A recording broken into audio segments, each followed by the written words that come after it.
All right, this video is for Module 30. This is the beginning of a new unit on inflation, unemployment, and stabilization policies. All right, so we're going to start with Module 30, which basically is talking about the budget balance. And so remember, the budget balance is where we are taking taxes minus spending. And in Module 30 in your book, they talk about taxes minus spending minus transfer payments.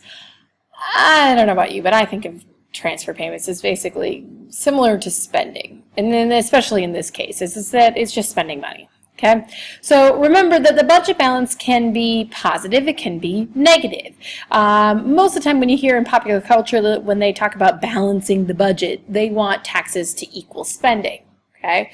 However, we know that when we take taxes minus spending, sometimes we will have a positive number, which is a surplus, or sometimes we will have a negative number, which would be a deficit. So, when we look at the budget balance, what can it tell you if you're just telling straight numbers? Well, the first thing is that it can be a measure of fiscal policy with some caution. So what I mean by that is that if, for example, we have we figure out the budget balance and we have a budget surplus, we are taking in more money than we are actually spending. What does that tell us? Well, that could be a result of fiscal policy where we have maybe some contractionary fiscal policy, because maybe we have inflation. So maybe what's happening is they're either going and increasing taxes or they're decreasing spending, which would lead to a surplus.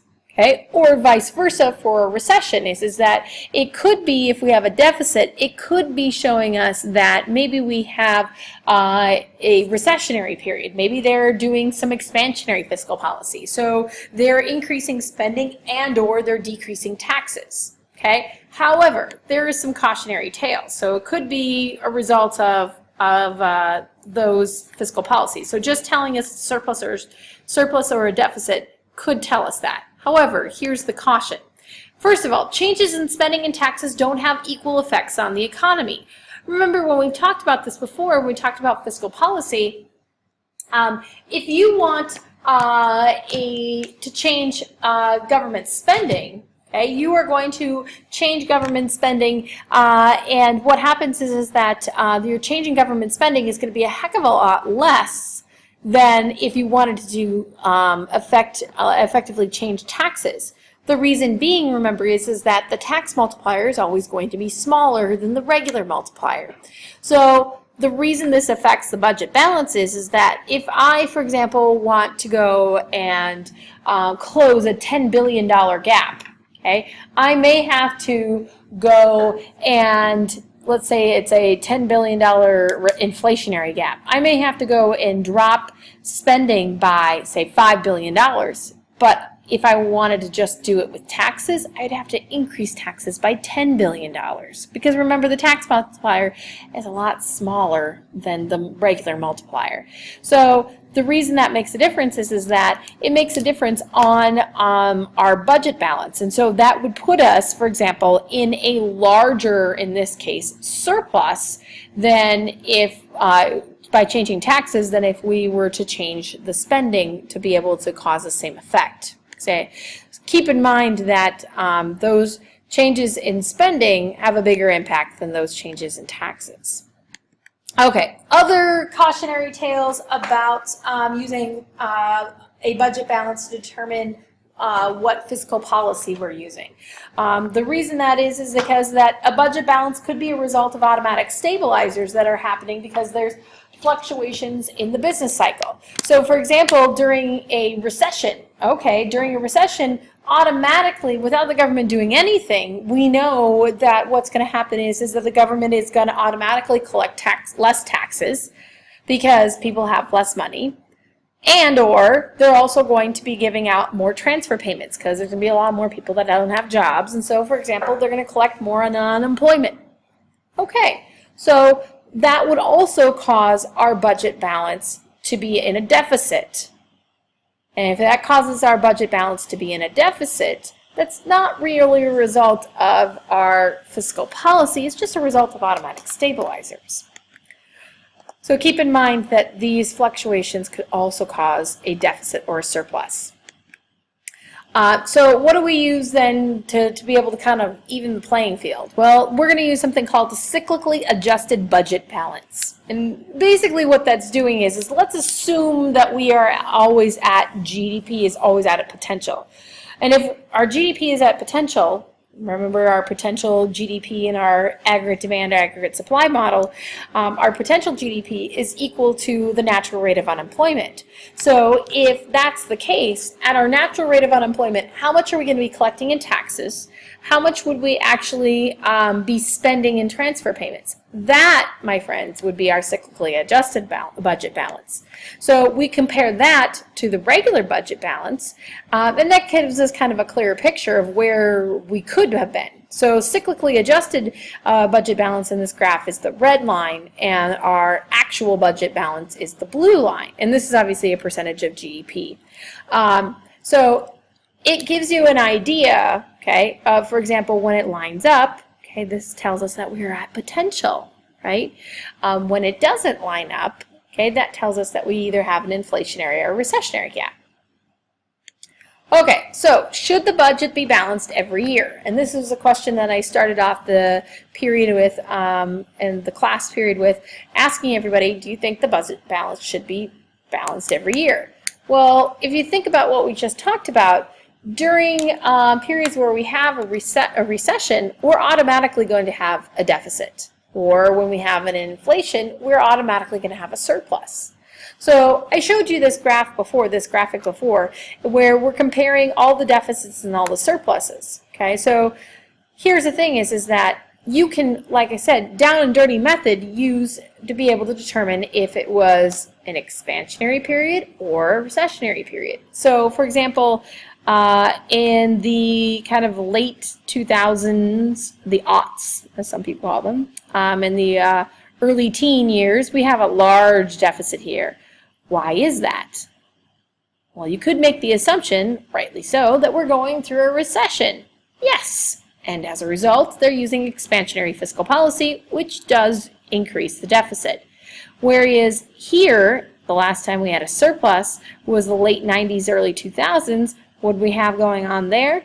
We had in a gap that was, we're creating more than potential output. So it could be going back to this idea of, you know, being able to determine if it's a recessionary or an expansionary period in the business cycle. Now, theoretically, over time, we should have all of our deficits equal all of our surpluses. Okay, just looking at this, what do you think? Is that possible right now? Yeah, no, right? It's not a good idea to balance the budget, have a budget balanced every year, because remember that there are fluctuations in the business cycle, and so that will automatically move us into a surplus or a deficit. However, over time, we're hoping to have the deficits equal our surpluses. Obviously, that's not the case here. So what happens then? Well, long-run effects of fiscal policy. First of all, if we continue to have budget deficits, which, by the way, is what I showed you on that previous slide, we're going to run into basically large debt problems. Okay? What's the problem with having all this much debt? Other than this lovely picture where it's like kick the can and we're kicking the national debt down to the next generation, which in this picture is $17 trillion. And yes, if you can't see that, that is a cartoon donkey and a cartoon elephant that is kicking it down. So then we're equally blaming the Democrats and Republicans. Okay, so what's the problem with this? Well, first of all, debt is funded through borrowing. Remember when we talked about the loanable funds market is that sometimes the government will go and fund their spending. So if they're spending more than they're taking in taxes, sometimes they'll fund it through taxes, but a lot of times they'll fund it through borrowing. So what happens is in the loanable funds market, this is going to increase the demand for loanable funds. In other words, the government's basically going to go and borrow a bunch of money. Why is that a problem? Well, that raises the interest rate on all of those loans, including loans for businesses. And so there's going to be a lot of businesses out there that says, whoa, interest rates are going up? Nope, nope, nope. I am not going to be going and spending any money on my business. I'm not going to take out a loan. So the debt funded through borrowing is going to actually crowd out investment spending. Remember that crowding out effect? That's what we're talking about here. So increase in the interest rate, all that private borrowing goes into the pocket of the government. Future budgets also have to either raise taxes or increase borrowing to pay for debt. So what they're going to have to do is they're going to have to pay for that debt some way. So they could go and, for example, raise taxes on our future generations, or they can go kick the can down the road even further and they say, oh, you know what, we'll just borrow money to pay for our current debt. Yes, I know that's a vicious cycle. But this could also lead to default on your debt. Like, for example, Argentina. What happened with Argentina? They decided, you know what? Nah, we're done. We don't want to pay anymore. We're done. They can't pay. So they're not going to pay any of their debt. Well, why is that bad? Problem is that it's a trust issue. And if all of a sudden people can't trust that Argentina is going to pay on their debt, people are not going to loan them money anymore, which is not good for the Argentinian people.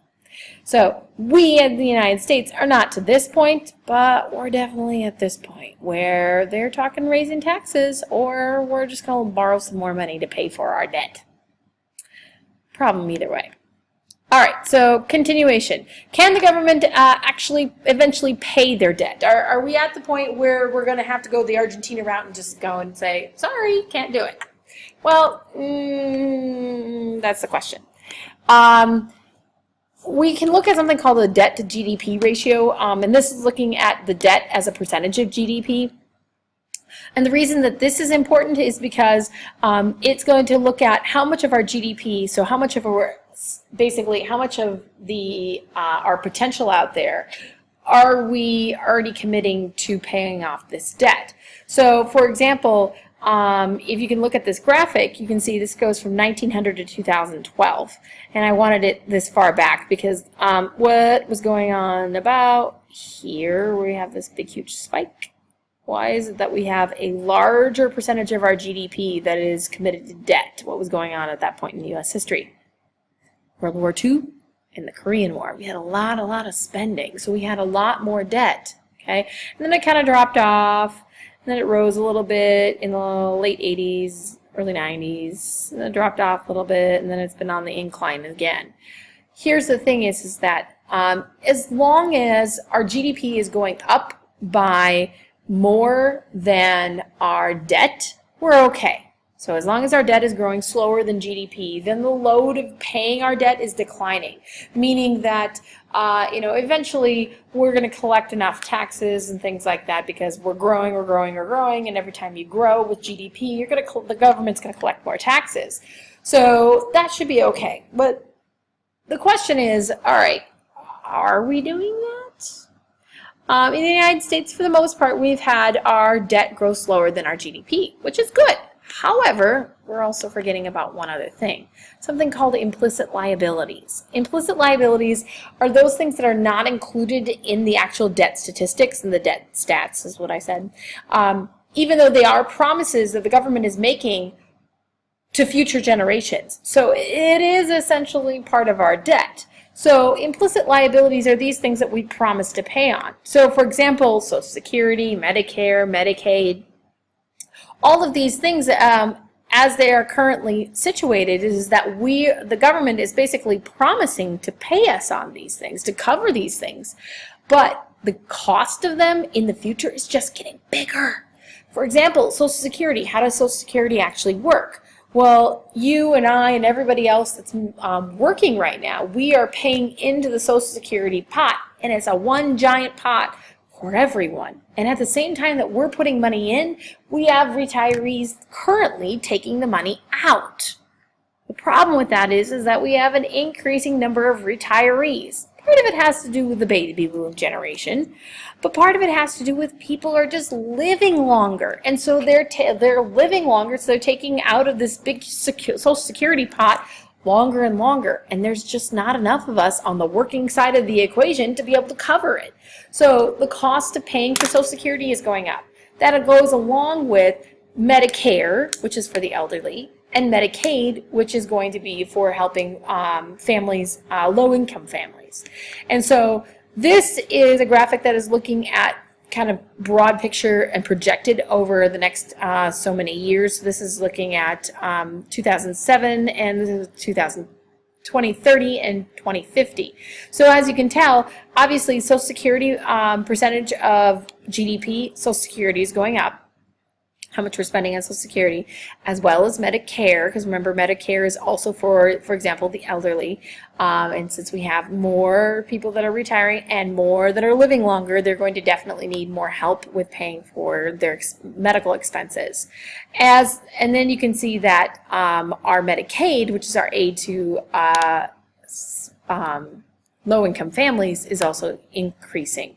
And these are things that are not included in the debt. And so you got to keep in mind that while our GDP to debt ratio is looking okay, yeah, our implicit liabilities is kind of scary. So that's the concern that is for a lot of people. And so the question is, what are you going to do about it? There's a lot of different politicians out there that make suggestions. Social Security, for example, why don't we raise the retirement age, dropping benefits. Those are all different scenarios, but you do have to keep in mind that this is a pressing problem that will also impact the debt. All right, hopefully that makes sense. Let me know if you have any questions. I'm out for now.